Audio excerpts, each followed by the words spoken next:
Bonjour à toutes et à tous, bienvenue sur KTV, Kwezi FM, le 106.9 pour un temps de parole en direct à la radio et à la télévision. Il est avec nous, le vice-président du Sénat, notre sénateur, Tani. Monsieur le sénateur, bonjour. Bonjour Patrick, bonjour Kamar, bonjour tout le monde. Merci d'être avec nous. Je le disais en introduction, monsieur le sénateur, c'est le sprint final pour les élections européennes. Mayotte n'échappe pas à la règle, même si on a le sentiment, et on l'a vu avec la une de Flash Info ce matin, les gens sont pas tous motivés pour aller voter, mais c'est pas que le cas de Mayotte. Hein. Oui, la motivation n'est pas la même que pour les autres échéances, Ouais. et c'est bien dommage. Moi, je vois rien que par rapport à l'organisation de l'agenda parlementaire. Pour les autres élections, on nous laisse du temps pour faire campagne, même une semaine. Ouais. Là, rien n'est prévu et il a fallu composer avec les agendas des uns et des autres. Des textes importants sont en train d'être votés actuellement au Parlement et c'est compliqué. Et c'est difficile dans ces conditions de faire campagne et de motiver les gens.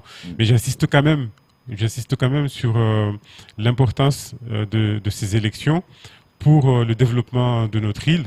Je pense que les exemples sont légion pour montrer à quel point l'Europe est importante pour les régions ultra-périphériques et pas simplement sur le plan matériel, sur le plan financier, mais également par rapport à la philosophie qui avait présidé à la création de l'Union européenne à la sortie de la Deuxième Guerre mondiale.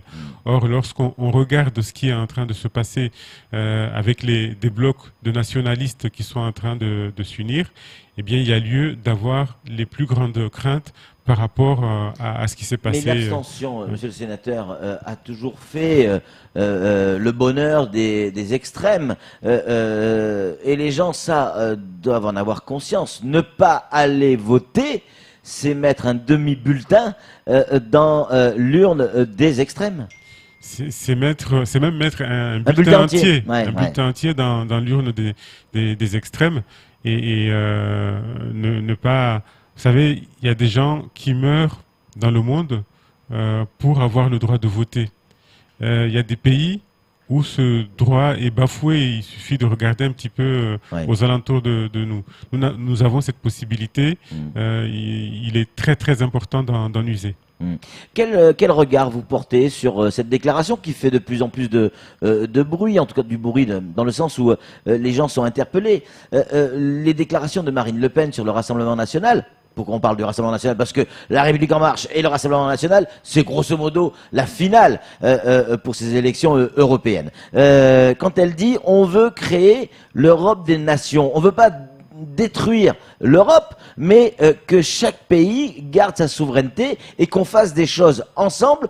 Et ils ont pris l'exemple d'Airbus. Marine Le Pen est contradictoire dans ses propos. À la fois, elle prône le repli sur soi, le nationalisme, et lorsqu'on regarde, elle est en train de brader la France aux Américains, aux amis de Donald Trump et aux Russes. Donc, elle est où la logique du nationalisme, du patriotisme dans tout ça? En réalité, Marine Le Pen, comme tous les partis extrêmes, ne cherche qu'à accéder au pouvoir. Et ensuite, une fois au pouvoir, il faut craindre le pire. C'est quoi le pire? Parce que ça aussi, souvent on dit craindre le pire, etc. Mais ça veut dire quoi? Patrick. Parlons de Mayotte. Patrick Milan. Oui. Avant de parler de Mayotte, j'ai rappelé la sortie de la Deuxième Guerre mondiale. Oui. Ceux qui se targuaient, qui se prévalaient du nationalisme, c'était Hitler, c'était Mussolini. Est-ce que j'ai besoin d'aller plus loin dans l'explication? Alors, vous ne pouvez pas comparer non plus Marine Le Pen, le Rassemblement national, à Hitler et je ne fais pas cette comparaison. D'accord. Je ne fais pas cette comparaison jusqu'à preuve du contraire. Le Rassemblement national est un parti qui est dans l'échiquier politique actuel. Mais justement, avant d'avoir affaire à ces terreurs que je viens de vous rappeler, eh bien, c'est des gens qui ont été élus librement, qui sont arrivés au pouvoir sans qu'on en prenne garde, et on a vu le pire. Encore une fois, je ne fais pas. Mais est-ce que ça, c'est pas le reflet de notre échec politique commun à tout le monde? Mais Peut-être. depuis des décennies, effectivement, Ouais. il y a un désamour du politique. Mm. Le renversement de la vapeur, si je puis dire, au fur et à mesure des engagements et des réalisations des promesses électorales, c'est ça qui va Ouais. faire changer la donne. Ouais. C'est ce que s'efforce de faire Emmanuel Macron au moment où il applique son programme. C'est là où, eh bien, des revendications dures sont en train de sortir. Donc, ce n'est pas si évident. Quand les élus ne respectent pas leurs engagements, il y a un problème. Quand ils essayent de le respecter à la lettre, il y a des problèmes également. Donc, il faudra certainement revoir le système démocratique. Pourquoi il y a autant de contestations en tout état de cause, et notamment dans notre pays. Mais en même temps, Emmanuel Macron concernant veut- les élections Ouais. qui se profilent, attention, parce que les enjeux sont notamment ceux que je viens de rappeler, et déclinés chez nous ici, parce que Mayotte est également concernée.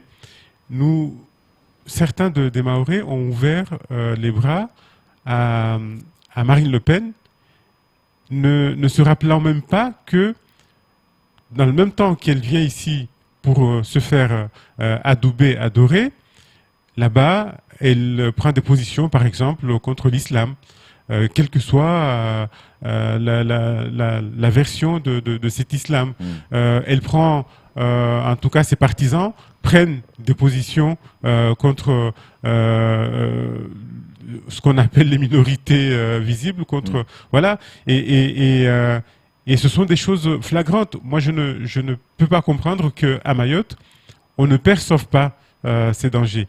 Et à l'occasion de ces élections, tout ça est en jeu. Monsieur le sénateur, vous dites que c'est un danger, on a bien compris, et on touche du doigt la problématique. Or, on a Emmanuel Macron, président de la République française, le boss de la République En Marche, l'auteur de la République En Marche, qui explique clairement qu'il va rajouter une dose de proportionnel pour que tous les partis... Et on sait très bien que cette dose proportionnelle va servir Marine Le Pen.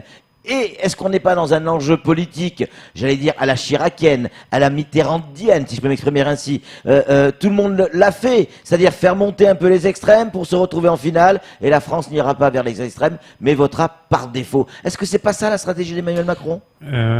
Régulièrement, vous savez, votre côté caricatural prend le dessus. Ouais, sauf que là, je m'appuie sur des choses qui ont existé. Hein. Mais vous savez, c'est cette fameuse démocratie qu'il faut réinterroger, qui se pose au travers de ça. Parce que il ne s'agit pas de faire remonter un petit peu les extrêmes. Aujourd'hui, des citoyens se disent, nous avons voté pour une candidate, pour un candidat, nous sommes des dizaines de millions, et au bout du bout, nous ne sommes pas représentés.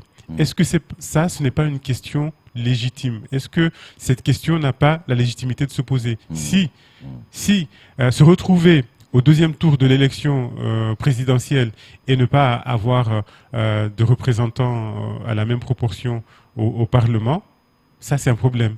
C'est un problème, et ça serait vraiment être hypocrite que de ne pas le poser.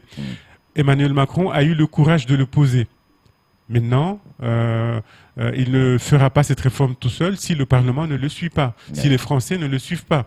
Donc, comme je l'ai dit tout à l'heure, moi je fais la distinction entre les partis, même les plus dangereux, qui sont autorisés et ceux qui ne sont pas autorisés. Après, il faudra faire une réflexion sur quelle est la ligne rouge à ne pas franchir pour mériter d'être appelé parti républicain. Je ne parle pas des républicains. On avait compris. Monsieur le sénateur, comment va être dirigée l'Europe? Parce qu'on nous parle souvent du PPE, déjà ça veut dire quoi le PPE? On nous parle de coalition, qui peut s'allier avec qui? Comment ça va se passer après les élections? Là aussi, l'enjeu est énorme. Aujourd'hui, deux blocs se dégagent. Le bloc dit des progressistes, que Emmanuel Macron promeut, et puis le bloc dit des nationalistes. Quand on a dit ça, on a dit beaucoup, mais on a à la fois pas dit grand-chose. Est-ce qu'on peut dire qu'on a un bloc de gauche et un bloc de droite? Même pas, Même parce pas. parce que ne serait-ce qu'au sein de la République en marche, Ou la il ne faut Renaissance. pas oublier, et donc de la liste Renaissance, nous avons des gens à la fois de gauche et de droite, C'est vrai. et du centre. Je vous rappelle, pour ceux qui l'auraient oublié, que des personnalités éminentes telles que Jean-Pierre Raffarin, qui était Premier ministre UMP, soutient la liste Renaissance. Alain Juppé également. Bien sûr. À gauche, nous avons les mêmes personnalités enfin en tout cas du même calibre, qui soutiennent la liste Renaissance. Donc la liste Renaissance a annoncé peut-être ce qui pourra faire demain les alliances au sein de l'Union européenne. Les progressistes, à savoir ceux qui restent à l'intérieur du bloc des gens qui veulent effectivement qu'avec la force, avec l'union de l'Union européenne, on fasse une force pour résister aux grandes puissances, notamment les États-Unis, notamment la Chine, et puis les nationalistes qui disent quelque chose et qui, dans les faits, font le contraire. Donc de toute manière, ça passera, la gestion de l'Europe passera par des coalitions. Est-ce que c'est pas ça le plus dangereux? Parce qu'à un moment donné, il va falloir faire, je pense notamment aux Républicains, qui, à Mayotte, sont quand même bien placés, les Républicains, hein, les LR. Le Parti républicain. Le parti Les Républicains. Ils sont quand même en bonne position ici à Mayotte. On a une idée du résultat. Et au niveau national, il va falloir qu'ils rentrent dans une coalition. Ça sera laquelle? Est-ce qu'il y a déjà des accords qui sont passés? Il faudra poser la question aux Républicains, notamment à Laurent Wauquiez, dont certaines sorties médiatiques montrent clairement qu'il est justement à la recherche de ces voix du Front National. Il n'est pas le seul. Tout le monde est à la recherche de toutes les voix, mais ça dépend en employant quelle méthode. Et parfois, certaines déclarations du représentant aujourd'hui du Parti républicain font que des personnalités éminentes de ce parti, tel que Alain Juppé, tel que Raffarin, préfèrent dire, moi je vais chercher la sécurité de ceux qui sont dans le centre, dans centre droit, centre gauche. Voilà, exactement, plutôt que d'aller faire la concurrence à des gens qui, de toutes les façons, ont choisi de se mettre à la marge de l'Europe. Je parle des partis nationalistes, des partis extrêmes.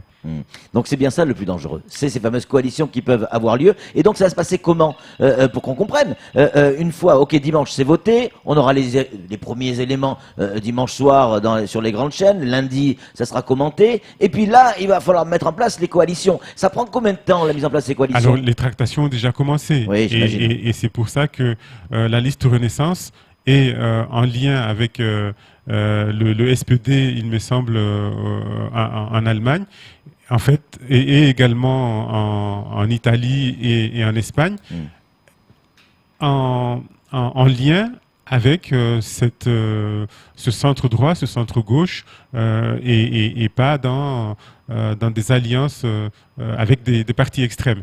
Les tractations ont commencé. Elles seront publiées, prononcées quand on saura. Après les résultats. Quand est-ce qu'on saura que mon petit bulletin de vote que j'ai mis dans une urne va servir telle ou telle coalition? Parce que ça aujourd'hui, c'est ça aussi le problème, c'est que je vais mettre un bulletin, mais je ne sais pas ce qu'il va devenir. Ah si, on sait ce que le bulletin Imaginons, je vote devenir. pour les Républicains. Je pose mon bulletin et que Wauquiez et toute la liste va dans une liste d'extrême. L'autre PPE. J'ai dit mais moi j'ai pas voté pour ça. Alors mon bulletin il aura amené ça. Je n'ai pas la réponse à ça, mais j'ai une réponse à celui qui va mettre ou celle qui va mettre son bulletin sur la liste Renaissance. Au moins on sait. C'est sûr qu'il n'y aura pas d'alliance avec les partis extrêmes. Ça c'est une certitude. Voilà. Kamar, une question pour le sénateur. Monsieur le sénateur, vous soutenez donc la République en marche, mais ce que moi je m'intéresse à Mayotte, une fois élu, qui va se préoccuper vraiment des enjeux? Parce qu'on nous parle souvent des enjeux, oui, Mayotte doit tirer son épingle du jeu dans cette affaire d'Europe, mais qui va vraiment défendre? Qui va se préoccuper là-bas en Europe de Mayotte? Kamar, votre question est hyper importante. Je soutiens effectivement la République en marche, mais là ce n'est pas que la République en marche qui est en jeu, c'est la liste Renaissance au sein de laquelle vous avez le MoDem, vous avez le Parti radical, vous avez Agir. Vous le savez, on est revenu au le mode de MDM. scrutin, vous le savez, nous sommes revenus au mode de scrutin d'origine de 1979 lorsque le Parlement européen a été créé, c'est-à-dire une circonscription unique au lieu de plusieurs circonscriptions dont une réservée à l'outre-mer. Nous avons vu la situation actuelle où nous avons un député européen élu dans la circonscription ultramarine. Qu'est-ce que ça nous a rapporté, Kamar? Qu'est-ce que ça nous a rapporté concrètement que Younous Omarjee soit le député européen de Mayotte? Pas grand-chose. En tout cas, moi j'aimerais bien qu'il fasse son bilan. Là, on est revenu à une circonscription unique et chaque député de la liste Renaissance sera un partenaire privilégié pour nous, parlementaires, pour la population, pour aller défendre la cause de Mayotte à Bruxelles. C'est ça le changement. Ça sert à quoi de compter sur quelqu'un qui est censé être proche alors qu'il n'a pas assuré le service après-vente par la suite, si on peut dire. Là, aujourd'hui, nous misons sur les liens que nous avons commencé à tisser avec Nathalie Loiseau depuis qu'elle était ministre et aujourd'hui, désormais quand elle sera députée européenne, pour nous battre au quotidien pour que la cause européenne de Mayotte soit entendue.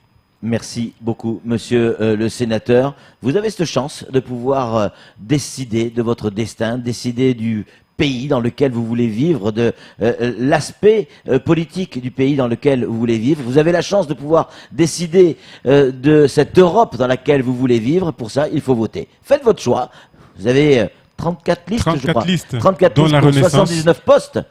Tout C'est à ça, fait, hein, oui. Siège, pas poste. Vous avez le choix, donc profitez-en. Tout le monde n'a pas cette chance de pouvoir voter. Merci beaucoup, monsieur le sénateur, d'être venu sur ce plateau et Merci d'avoir à vous. répondu à nos questions. C'est tout pour ce temps de parole. Tout de suite, la suite de nos programmes.